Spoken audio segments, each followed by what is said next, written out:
I know we ought to be getting used to this kind of thing by now, but I'm not. This has been prescribed for many years for people to combat malaria, which was a big problem, and it's very effective. It's a strong drug. So we'll see. It was also fairly effective against SARS. It was, as I understand that, is that a correct statement? It was fairly effective on SARS. John, you've got to be careful when you say fairly effective. It was never done in a clinical trial that compared it to anything. You've got to be very careful when you say fairly effective.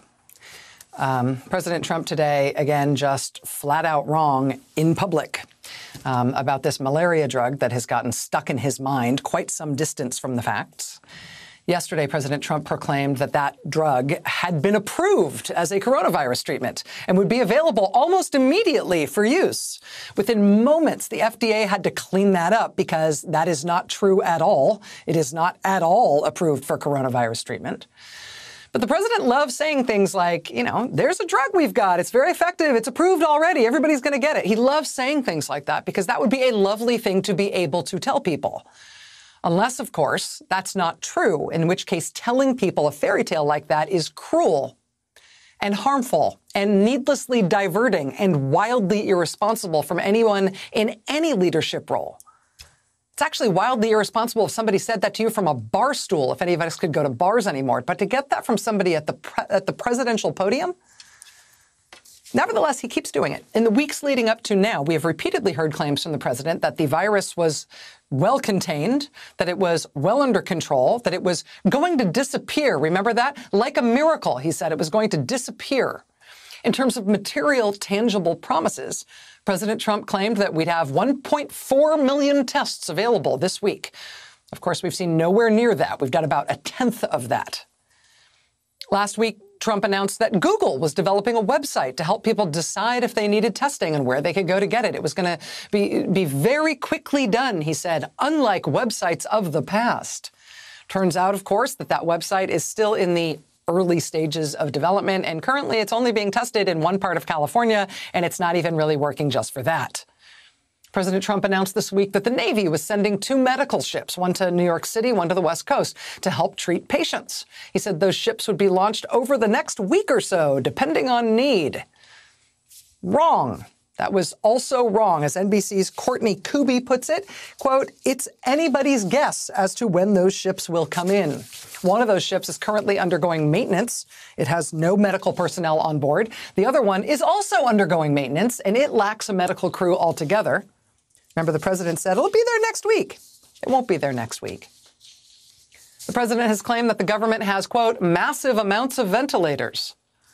Maybe in normal times, I guess you might say that, but in a crisis like this, the government's stockpile of ventilators will not be nearly enough to satisfy the demand. We need literally tens of thousands more than we have.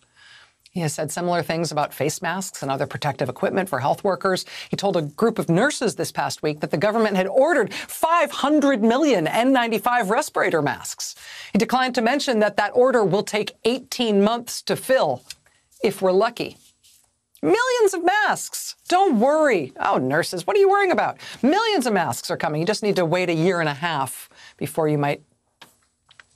I mean, there is a clear pattern here in this crisis of the president promising stuff that he knows America would love to hear, but it's not true.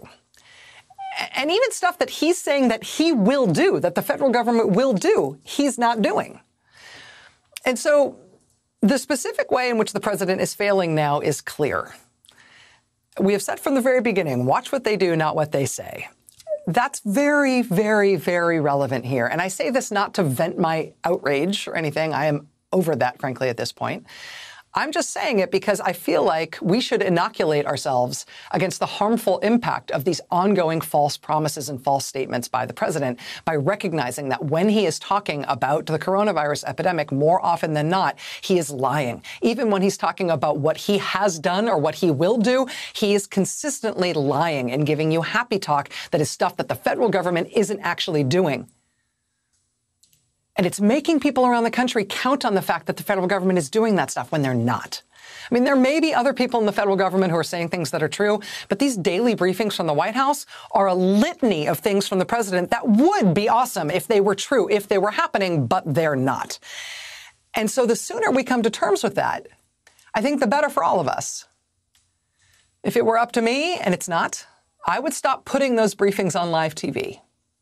Not out of spite, but because it's misinformation. If the president does end up saying anything true, you can run it as tape. But if he keeps lying like he has been every day on stuff this important, all of us should stop broadcasting it. Honestly, it's going to cost lives.